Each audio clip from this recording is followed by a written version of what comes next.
Welcome to tonight with Fareeha. اپنے سوالات کا جواب دیتے دیتے ایک بار پھر مریم نواز اور نواز شریف صاحب کو سول ملٹری ٹینشن یاد آ گئی۔ Let's take a look at the headlines tonight.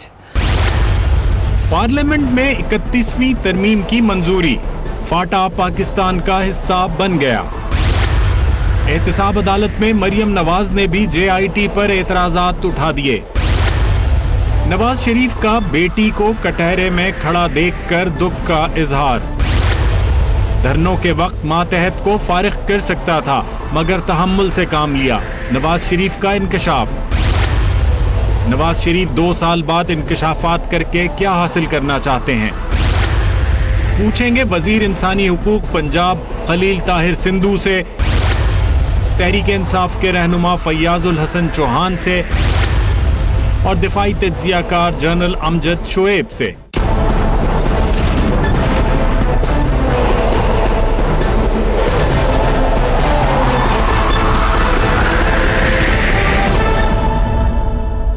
And a very warm welcome to the show. Avenfield reference حتمی مرحلے میں داخل ہو چکا ہے۔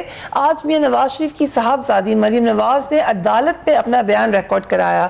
انہوں نے کم و پیش وہی موقف اختیار کیا جو میاں نواز شریف نے اپنے جواب نامے میں پیش کیا تھا۔ موقف یہ ہے کہ سول ملٹری جھگڑے کا JIT پر اثر پڑا۔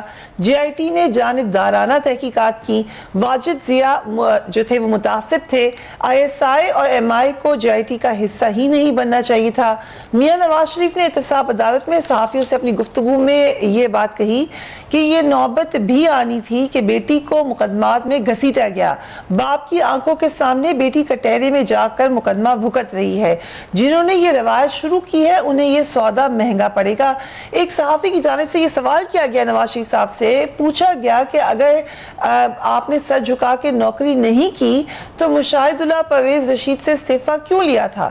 اس کا جواب سابق وزیر اعظم نے یہ دیا کہ مشاہد اللہ اور پرویز رشید کو فارغ کرنا بردباری کا حصہ تھا۔ دھرنوں کے وقت تحمل اور صبر سے کام لیا۔ میں اپنے ماتحت کو فارغ کر سکتا تھا، ملک کی خاطر تحمل سے کام لیا۔ مشرف کو میں نے نہیں عدالت نے باہر جانے دیا۔ مریم نے عدالت میں پیشی کے حوالے سے ایک ٹویٹ کی۔ انہوں نے یہ کہا کہ میاں نواز شریف نے کمال حوصلے بردباری سے ناانصافی کو نہ صرف سہا بلکہ ڈٹ کر مقابلہ بھی کیا، مگر آج روسٹم پر مجھے جواب دیتا دیکھ کر چہرے پر دکھ کے آثار تھے۔ میں نے تسلی دی اور کہا کہ میری خوش بختی ہے کہ میں ایسے وقت میں آپ کے ساتھ ہوں، آپ دل پر مت لیں، اللہ سرخرو کرے گا انشاءاللہ۔ میاں نواز شریف کو اپنی بیٹی کو کٹہرے میں کھڑا دیکھ کر یقیناً دکھ ہوا ہوگا، مگر انہیں یہ بھی یاد ہوگا کہ اسلامی دنیا کی پہلی خاتون وزیر اعظم محترمہ بینظیر بھٹو بھی انہی کے دور حکومت میں اپنے بچوں کے ساتھ عدالتوں اور جیل کے چکر لگاتی رہی تھی اور انہیں کوئی پروٹوکول بھی نہیں ملتا تھا۔ نواز شریف اپنے مقدمات کو قانونی پہلوؤں کے بجائے سیاسی انداز سے لڑے ہیں۔ انہوں نے عدالت کے لندن فلیٹس کے ملکیت کے حوالے سے سوالوں کے جوابات دینے کے بجائے سیاسی الزامات لگائے ہیں۔ کیا ان کا یہ طریقہ کار کہ آپ کاؤنٹر اٹیک کر دیں اور ایسی باتوں کو لے آئیں جن کا شاید کوئی ڈائریکٹ لنک بھی نہیں ہے، کامیاب ہوگا؟ Let's watch Nawaz Sharif.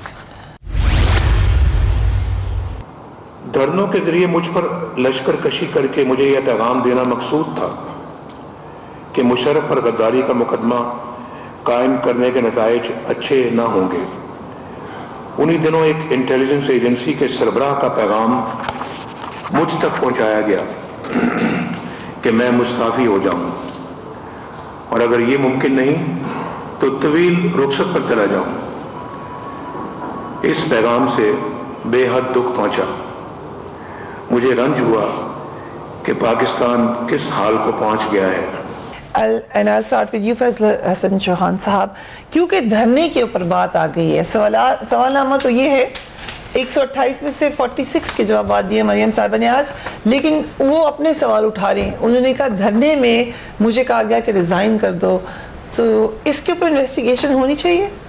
بسم اللہ الرحمن الرحیم۔ دیکھیں، سب سے پہلی چیز جو کل تقریر کے اندر کہی نا نواز شریف صاحب نے کہ پرویز مشرف کو کیونکہ میں کٹہرے میں لے کے آیا تھا، اس کی پاداش میں جو ہے وہ میرے ساتھ یہ سارا کچھ کیا گیا. یہ پہلے بھی کہہ چکے ہیں. اب آرٹیکل 6 جو پرویز مشرف پہ انہوں نے لگایا تھا، میں آپ کے سامنے پڑھا ہوا آرٹیکل 6 جو ہے نا، اس کی شق نمبر 2 ہے، جس کے اندر کلیئر کٹ لکھا ہوا ہے کہ جو آرٹیکل جو نا آئین کے ساتھ جناب غداری کرنے والا جو ہوگا، اس کی مدد کرنے والا، اس کو اکسانے والا،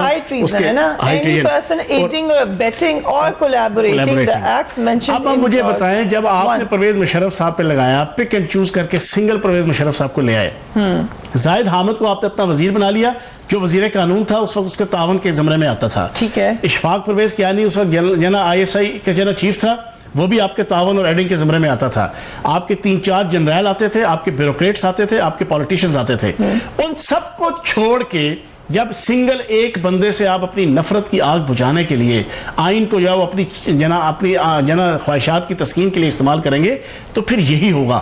اگر مکمل آئین کے اوپر عمل درآمد کرتے تو میں یہ سمجھتا ہوں کہ شاید کوئی ادارہ کوئی فرد جو ان کے رستے میں رکھا اٹھاتے. سر مکمل یہ کرتے کہ آرٹیکل 6 کی 100% جو روح ہے نا، اس کے مطابق اشفاق پرویز کیانی کو بھی لیتے، پرویز مشرف کو بھی لیتے، زاہد حامد کو بھی لیتے جو وزیر قانون تھا، ساتھ جو 2-3 جنرل تھے ان کو لیتے، جو بیوروکریٹ تھے، جو آپ کا اس وقت وزیر قانون اور اس کے ساتھ سیکرٹری قانون، وزیر داخلہ، ٹھیک ہے جی، وزیر خارجہ، وہ پورے کے پورے 8, 10, 12, 15 بندوں کی جو ٹیم تھی جنہوں نے اکتوبر کی 2007 کی ایمرجنسی لگائی تھی، ان کو آپ شامل کرتے. تو آپ یہ کہہ رہے ہیں کہ مقدمہ غلط طریقے سے اپنی صرف پک اینڈ چوز کر کے، یہاں تک مانی بات، اس کا مطلب ہے اس پہ ناراض تھے لوگ. میں تو ابھی اس کا ایک پہلو ڈیفائن کر رہا ہوں. کچھ لوگ آپ کو سپورٹ کر رہے تھے پہلے دھرنے میں کیونکہ میاں صاحب کو وہ چاہتے تھے کہ میسج دیں. دیکھو فریہ، میں نے تو ابھی آپ کے سامنے صرف جو ہے نا پرویز مشرف کو آرٹیکل 6 کے زمرے میں لانے کا جو دعویٰ تھا نا ان کا، میں نے ابھی صرف اس کو ڈیفائن کیا. اچھا، دوسری چیز آ گئی. ٹھیک ہے. ہم نے 4 حلقے کھولنے کا عمران خان صاحب نے پہلی تقریر کی تھی، آپ کو یاد ہے، قومی اسمبلی کے اندر. وہاں نواز شریف صاحب کو مبارکباد دی، ٹھیک ہے جی، وزیر اعظم بننے کی مبارکباد دی. پھر اس کے بعد کہا کہ 4 حلقے ہیں، آپ یہ کھول دیں. ہماری اس کے اوپر اپریہنشن ریزرویشنز ہیں، اس کے اوپر دھاندلی ہوئی ہے. اگر یہ 4 حلقوں کی مان لیتے، کیا اس وقت جنرل راحیل شریف نے یا جنرل اشفاق پرویز کیانی نے یا کسی نے ان کو روکا تھا کہ جناب آپ یہ 4 حلقے نہ کھولیں، یا ان کو یہ دھمکایا تھا کہ آپ یہ 4 حلقے نہ کھولیں، یا ان کو اکسایا تھا کہ آپ یہ 4 حلقے نہ کھولیں، ہم آپ کے ساتھ ہیں؟ بھائی جی کسی نے نہیں کچھ کہا تھا. آپ کے ساتھ کوئی نہیں تھا، انہوں نے نام لیا، اب تو وہ ڈائریکٹ نام لے رہے ہیں جنرل ظہیر الاسلام کا. ہاں، جنرل ظہیر الاسلام کی کہانی فریحہ بڑی دفعہ پچھلے 4 سالوں میں یہ ڈسکس ہو چکی ہے. اصل میں مسئلہ یہ ہے کہ ہم تو اپنے جو دھرنے ہم نے آغاز کیا تھا، ہم نے تو اپنے اس دھاندلی کے ایشو کو لے کے طاہر القادری صاحب کے گھر کے باہر جون 2014 میں 14 بندے جو شہید کیے تھے اور 80 بندے پیرالائز کیے تھے، حاملہ عورتیں جو حافظ قرآن تھیں ان کے پیٹوں پہ جو گولیاں مار کے معصوم بچوں کو اور عورتوں کو شہید کیا تھا، کیا وہ اشفاق پرویز کیانی نے یا جنرل راحیل شریف نے یا جنرل ظہیر الاسلام نے ان کو بھیجا تھا؟ انہوں نے کہا تھا کہ یہ کرو. وہ تو اپنا حق مانگنے کے لیے آئے تھے، ہم اپنا دھاندلی کے حوالے سے حق مانگنے کے لیے آئے تھے. یہ اب ناچ نہ جانے امپائر کی انگلی کا ذکر کرتے رہتے نا. دیکھیں، امپائر کی انگلی سے مراد خدا کی ذات تھی کہ خدا کی ذات بھی ہے اوپر بیٹھی، اور وہ بھی انشاءاللہ جنا ان سے ہاتھ کھینچ لے گی. یہ دیکھو، یہ اب مسئلہ ہوا ہے، وہ کہتے ہیں نا کہ لڑائی کے بعد مکے کا یاد آنا جانا وہ اپنے منہ کے اوپر مارنا کے مترادف ہوتا ہے. یہ بات ٹھیک ہے، ساری چیزیں کہتے ہیں. اس وقت میں نے بردباری کا ثبوت دیا، یعنی خود ہی کہہ رہی ہیں کہ اب میں بردباری کا ثبوت نہیں دے رہا. بردباری ہے جنا، اب بھی بردباری کا ثبوت ہے نا، کیونکہ حلف اٹھایا ہوا ہے. Right. So اس وقت بردباری کا ثبوت کیوں نہیں دے رہے ہیں Nawaz Sharif? We will ask after a break. Keep watching tonight's Fair.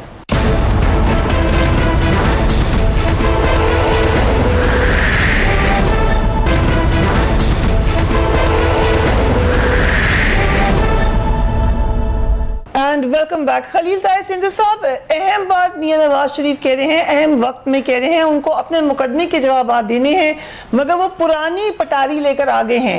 سوال یہ ہے کہ جس وقت دھرنا ہو رہا تھا، تمام پارلیمنٹ نواز شریف صاحب کے ساتھ کھڑی تھی، اس وقت انہوں نے کیوں نہیں نام لیا کہ ایک سینسٹیو ادارے کے سربراہ نے ان کو ریزائن کرنے کا کہا ہے؟ اس وقت کیوں نہیں کہا انہوں نے؟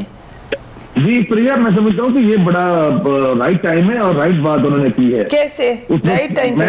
جی میں بتاتا ہوں. ایک تو آپ اس کو مقدمے کو چھوڑ دیں سائڈ پہ، یہ پاناما سے نام کیسے چھوڑ دیں سر؟ That is the main story. میں فریحہ بتاتا ہوں، یہ مین اسٹوری اس لیے نہیں ہے کہ اس میں ٹوٹل فیبریکیٹڈ اور کنکاکٹڈ اسٹوری ہے. You are no one to decide that. You're a party. عدالتوں کا خیال جو ہوگا وہ کاؤنٹ کرے گا. Priya, I can give the opinion being a student of law also. So I belong from the legal fraternity. I have seen all the evidence. there is no any cogent evidence, or this is total concocted story. Okay, Or so there is you no are name of saying that minister. it's a fabricated case